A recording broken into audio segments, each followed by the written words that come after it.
나나 나님보다 훨씬 더 빨리 부자가 될 수가 있어. 왜냐면 지금은 아파트를 싸게 살 수 있는 박앤세일 기간이다. 그 직장인들이 지금 집을 사면 3억, 5억 정도 돈을 벌 수 있는 기회다. 나나님 종잣돈 열심히 모으고 있어요? 카드 자르라고 말씀해 주셔서 그날부로 바로 자르고. 근데 이걸 모아서 투자를 해야 된다고 말씀해 주셨는데 제가 투자를 왜 해야 되는지 사실 잘 모르겠어요. 그냥 그렇구나. 월급 잘 모으면 되지 않을까. 그것만으로 뭔가 내 집 마련하기가 좀 어때? 부족하긴 한데 그래도 열심히 모으면 모아도 부족하긴 하지. 그치. 생각하기가 부족하지. 급여를 모으면 몇 년을 모아서 집을 살 수 있을 것 같아요? 제 돈만으로요? 월급만으로. 대출 없고요. 대출 포함해도. 대출 포함해도 한 10년은 걸리지 10년, 않을까요? 그러니까 사실은 투자를 해야 되는 거가 급여로만 모은다라고 하면 10년이 걸리는 건데 이거를 줄이기 위해서 투자를 하는 거예요. 투자는 약간 이 자전거의 뒷바퀴 같은 거예요. 자전거의 앞바퀴는 근로소득이야. 자전거의 뒷바퀴는 투자소득이야. 근로소득만 있는 사람은 자전거에 앞바퀴가 있고 뒷바퀴만 있어요. 그럼 되게 빨리 갈 수 있을까요? 아니요. 뒤에가 막 질질 끌리는데 막 되게 빨리 달려도 뭔가가 좀 속도가 안 나잖아요. 근데 이게 뒷바퀴가 생기고 또 이 뒷바퀴가 점점 커지면은 훨씬 더 빨리 갈 수가 있어. 외발 자전거보다는 두발 자전거가 그래도 조금은 안전하죠. 두 발보다 세 발은 확실히 안전하고 넘어질 일이 거의 없거든요. 네 발은 훨씬 더 튼튼하게 빠른 속도지만 자동차처럼 갈 수가 있어요. 그래서 이 자본소득이 많아지면 근로소득이 없어도 훨씬 더 내가 편하게 살 수 있거든. 그래서 사실 투자를 해야 되는 거야. 우리가 언젠가는 일을 못하는 시기도 올 수 있거든요. 그래서 자본소득을 가져가는 거는 직장인한테는 선택이 아니야. 필수야. 내가 근데 투자를 안 한다? 그럼 난 계속 외발 자전거를 타야 돼. 만약에 내가 급여만으로 뭔가 내 집 마련도 할 수 있고 노후 준비도 할 수 있어. 그러면 사실 그럴 필요 없어. 근데 그렇지 않은 사람들이 많기 때문에 사실은 투자를 같이 하는 게 너무 좋지. 근데 투자를 그때 안 해본 건 아니거든요. 저도 해봤죠. 그렇게 수익이 크지 않으니까 해야 되나 이런 생각이 드는 거죠. 뭐뭐 해봤어 지금까지? 저 주식도 해봤고 펀드도 주식, 해봤고 펀드, 부동산은 공부만 일단 하고 있어요. 블로그 체크하 막 이런 거. 블로그, 오케이. 괜찮네. 그러니까 사실 이렇게 하는 게 김밥 천국식 투자야. 그러니까 김밥 천국이 막 24시간 막 김밥 말고 돈가스 튀기고 김밥 하고 하잖아요. 돈 많이 버실까? 근데 사실 오히려 돈을 진짜 많이 번 식당은 주종목 하나가 있거든? 그러니까 예를 들어 난 중식당을 되게 잘해. 갈비집을 되게 잘해. 난 돈가스를 되게 잘 튀겨. 그게 있어야 되는데 이것저것 다 잘하려고 하면은 나중에 죽도 밥도 안 되거든? 투자나 아니면은 뭐 부업이나 뭐든지 어느 정도까지 돈이 벌려면은 그 임계치를 넘어야 되거든? 근데 임기치를 넘으려면 시간을 들여야 되는데 시간은 제한되어 있잖아. 제한된 시간 안에서 되게 여러 개를 에너지를 쓰는 거가 별로 좋지 않거든. 밥도 그렇잖아. 밥을 지었을 때 뜸도 들이고 하는 부분 있잖아. 밥을 짓는 시간에 30분이 걸려. 나나님 근데 15분만 불을 켰어. 그럼 밥이 어떻게 돼? 설이 걸려. 설인 게 아니라 그냥 파리지 살. 쌀하고 물인 거야, 쌀하고 물. 나나님은 쌀하고 물을 부동산, 주식, 채권 뭐 다 거기다 쌀하고 물만 이렇게 하는 거야. 나한테 그리고 밥이 하나도 안 됐어라고 하면은 내가 화낸 건 아니야. 화낸 건 아닌데. 근데 파이프라인 이런 말도 있고 이거 뭔가 가능성이 높아지는 거 아니에요? 그치. 돈 벌 가능성? 아까 밥 짓듯이 뭔가 15분씩 이제 파이프라인을 꽂으면 뭐냐면 전부 다 파이프라인을 많이 꽂았는데 다 손해야. 그래서 파이프라인을 많이 꽂을 때 중요한 거는 하나를 되게 바로 꽂아야 돼. 근데 뭐 하나 내가 주특기 없이 그렇게 다 여러 개 꽂아 놓으면은 여러 개 꽂아 놨는데 나한테 이득이 하나도 안 되는 하나를 제대로 꽂는 게 훨씬 더 중요해. 그럼 뭘 해야 돼요? 그렇다고 집을 살 때는 아니잖아요, 지금. 아니야. 지금 집 살 때야. 지금 집 사기 되게 좋을 때야. 집을 꼭 왜 사야 되는지 모르겠어요. 그냥 전세 살면 되잖아요. 전세 사라도 되지. 근데 나나님 지금 집 어디 살아요? 저 신도림이요. 신도림? 신도림 아파트 24평을 보면은 현재 지금 전세가 한 4억 8천 정도 하거든요. 근데 10년 전에 전세가 보면은 2억 5천이었어. 그러니까 이게 무슨 말이냐면 10년간 전세 금액이 2억 3천만 원이 올라간 거거든. 그럼 이게 연으로 환산하면은 매년 2,300만 원씩 올라간 거야. 내가 똑같은 이 집에 살고 있지만 2년에 한 번씩 계약할 때마다 4,600만 원을 더 줘야지만 이 집에 살 수 있는 거야. 회사에서 막 열심히 일하고 해서 보너스 받고 해가지고 2,500만 원 모았는데 이걸 다 고스란히 집주인 갖다 바치는 거예요. 근데 만약에 나나님이 아프거나 여러 가지 상황 때문에 돈을 못 모아. 그러면은 전셋값을 올려줄 수 있어, 없어? 못 올려줘. 못 올려주지. 그러면은 나나님은 계속 밀려나야 돼. 24평 아파트에서 18평, 17평 아파트로 옮기든지 아니면 더 외곽으로 가든지 아니면은 빌라로 옮기든지 나나님이 더 안 좋은 환경으로 갈 수밖에 없어. 그래서 전세를 한다는 거가 내가 내 돈 지키는 게 괜찮지라고 생각할 수 있지만 약간 러닝머신 같은 거거든. 러닝머신으로 내가 식 넣고 막 뛰는 거야. 예를 들어 나나님이 지금 2,500만 원 모으는 거가 쉬워요, 어려워요? 어려워요. 되게 힘들게 네. 모으는 거잖아. 근데 열심히 뛰고 있는데 근데 그 속도를 내가 유지하지 못하면은 나는 이탈 나는 거거든. 그러니까 전세가 공짜가 아니라는 거야. 인플레이션 때문이야. 그러니까 계속 돈의 가치는 떨어지거든. 서울의 아파트는 기본적으로 전세금이 10년 동안 80에서 100%가 올랐어. 실제로 내가 2년 뒤에 그 전세금 못 맞춰주면 나와야 되거든. 나나님은 그런 경험 없어? 어렸을 때 생각나는 것 같아요. 맨날 2년에 한 번씩 다 같이 짐 싸고 옮겨 다녔었는데 부모님이 그러셨겠구나. 그런 생각. 부모님 마음은 근데 또 좋진 않았을 거야. 그래서 전세가 지금 당장은 몇 년은 쓸 수 있는 거지만 장기적으로 대안이 될 수는 없어, 사실은. 숨이 턱 막혀요. 1년 동안 모은 돈을 다 집주인한테 줘야 되는데. 사실은 나나님도 잘 몰랐지만 현실이 이런 거야, 사실은. 월세 살면 되겠네요. 월세, 그치. 보증금 월세도. 올려줄 일. 야, 신박하다. 전세 얘기하니까 월세 갑자기 얘기하니까 내가.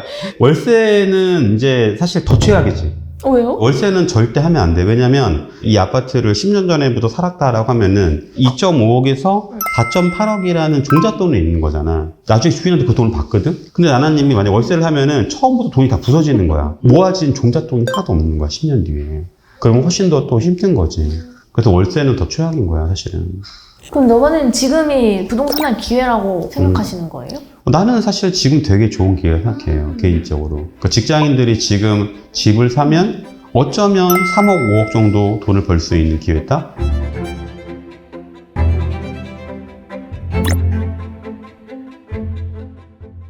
상승장에 사는 게 좋을까? 아니면 하락할 때 사는 게 좋을까? 상승 직전이요. 상승 직전이지. 근데 이 상승이 언제일지는 아무도 몰라. 그러고 나니까 사람들 대부분 언제 사냐면 상승하고 나서 이후에 사거든.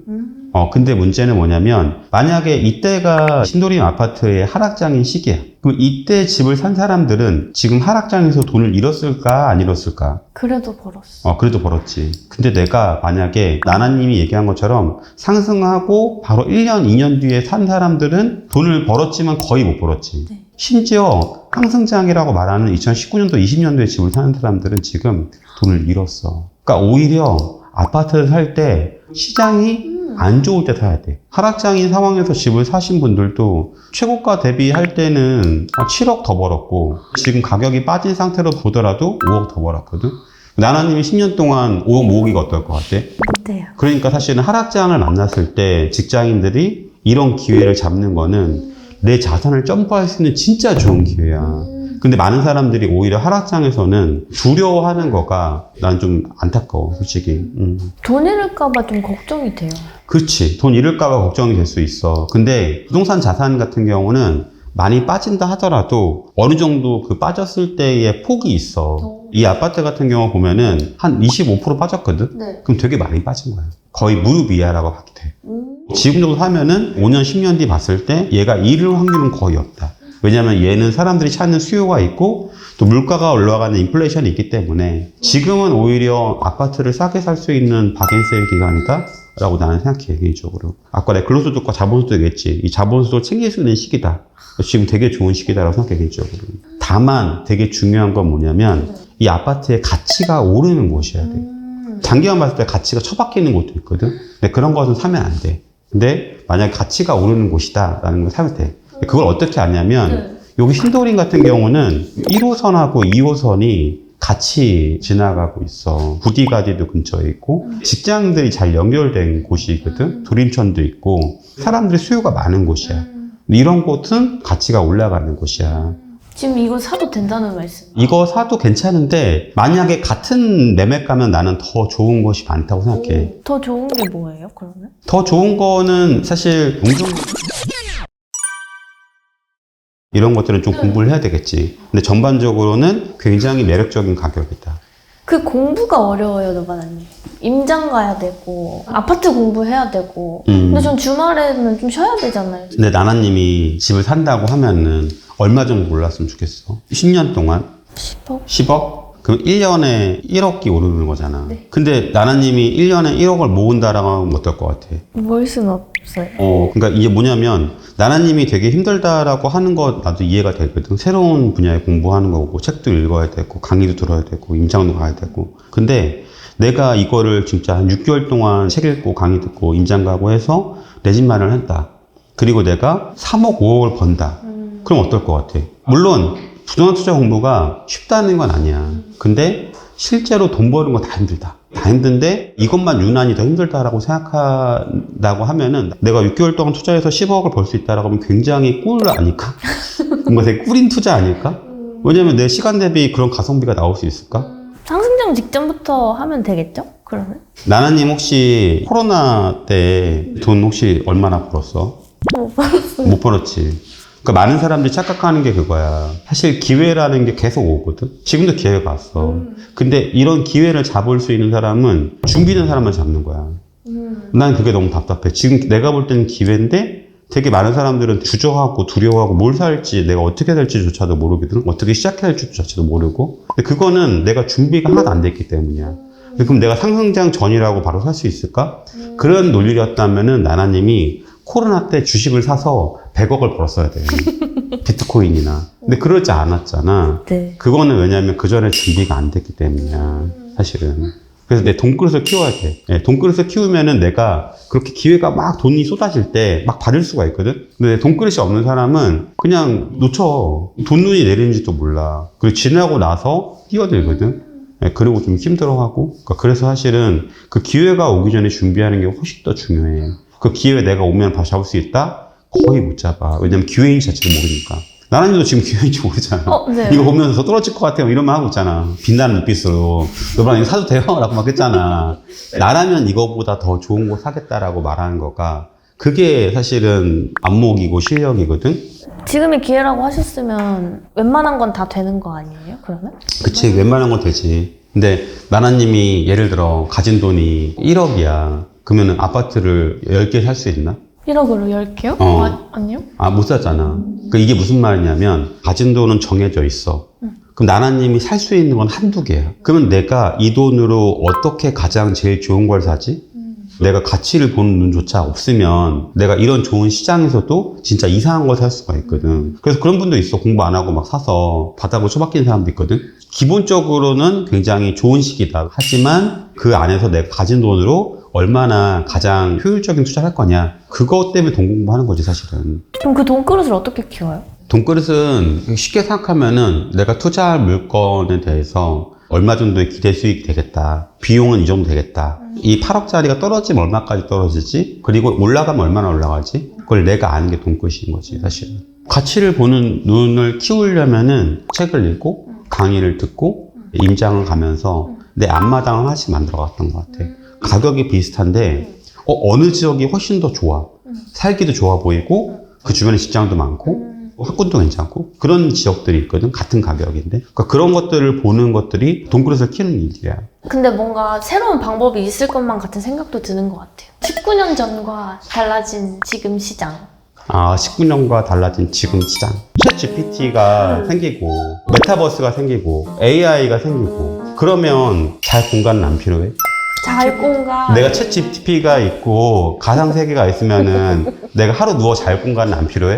물론 세상은 되게 바뀌어. 하지만 의식주라고 하잖아. 유구한 역사 안에서 계속 있었던 거거든. 많은 사람 착각하는 게 있어. 우리가 고령화가 됐잖아요. 인구가 감소하고 있잖아요. 나도 그 부분에서는 되게 공감을 하는 부분이야. 인구가 줄어들면은 집값이 되게 어렵다. 근데 가구 수가 늘 수도 있고 또 인플레이션이라는 게 있기 때문에 인구가 줄어든다고 해서 집값이 반드시 떨어진다? 등식이 성립하는 건 아니야.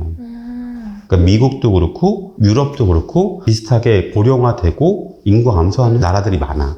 근데 놀라운 건 뭐냐면 그 나라의 대부분은 다 집값이 올랐어. 그 나라의 대도시의 집값은 전부 다 올랐어. 물론 집값이 양극화돼서 완전히 인구가 소멸되는 지방은 좀 힘들어지고 또 대도시는 훨씬 더 많이 올랐거든. 그때랑 상황이 다르잖아요. 그거는 하락장에서 대부분 하락노자분들이 많이 이렇게 얘기하시는 거예요. 근데 그때 그걸 믿고 집을 안 사신 분들은 거의 다 땅을 치고 후회를 많이 했어. 왜냐면 그때 집이 제일 쌌었으니까. 물론 일본 같이 정말 예외적인 경우는 있어. 근데 일본만 예외라는 거. 사실 우리 통계를 믿고 가는 건데 30개 중에 하나만 그렇게 됐다라고 하면은 그 하나를 믿고 가야 되는지 29개 믿고 가야 되는지. 댓글에 엄청 많이 달려서요. 이제 인구 감소 한국 부동산 끝났다. 이런 말이 워낙 많이 달리니까. 사실 그게 그러니까 더 좋은 거야. 그렇게 생각하시는 분이 많으니까 집값이 떨어지는 거거든. 그럼 내가 집을 싸게 살 수 있는 기회잖아, 하나님이. 나는 이 동조에서 같이 댓글 달고 있으면 안 되지, 이제. 고민이 역시 되는 막 거죠. 더 떨어져라 막 하면 안 되지. 사람들은 자기 포지션에 따라서 의견을 선택해. 전세로 사는 사람은 집값이 떨어지길 바래. 전세가. 왜냐면 집값이 너무 비싸니까. 근데 내가 집을 산 사람들은 오르길 바라거든. 지금 우리나라에서 부자인 사람 중에 집을 가진 비율이 얼마나 될까? 대부분 집이죠. 90% 이상 집이 있어. 내가 만약에 돈을 벌고 싶다라고 하면은 부자의 라인을 타는 게 좋아. 조금 더 나은 환경의 편에 서야지 의미가 있는 거지. 아, 이거는 뭐 정치적 이런 게 아니야. 경제적으로 집이 없는 것보다 있는 사람들이 더 여유롭게 살 확률이 높아. 그리고 없으면 아까 말한 것처럼 이게 없는 게 공짜가 아닌 거야. 나도 모르지만 계속 러닝머신을 뛰고 있는 거야, 사실은. 내가 만약 아파서 갑자기 쉬어야 돼. 그러면 바로 러닝머신에서 내려와야 되는 거거든. 사실은. 밀려나야 된다는 거야. 나나님이 가급적이면은 있는 쪽으로 가는 게 좋아. 차가운 자본주의 안에서 중요한 건 내가 어떤 포지션을 갈지 택해야 돼. 냉정하지만, 차갑지만, 강자의 포지션을 갈든지, 약자의 포지션을 갈 건지 내가 택해야 되지. 그래서 택한다고 갈아탈 수 있는 건가요? 택해야지 갈아타지. 그거 자체도 인식을 못하면은 나는 그냥 그것도 모르고 그냥 사는 거지. 그리고 계속 불평하는 거야. 전세값 왜 이렇게 올라? 나는 왜 이사를 가야 돼? 집주인 나쁜 사람이야. 그거는 사실은 현명한 건 아닌 것 같아.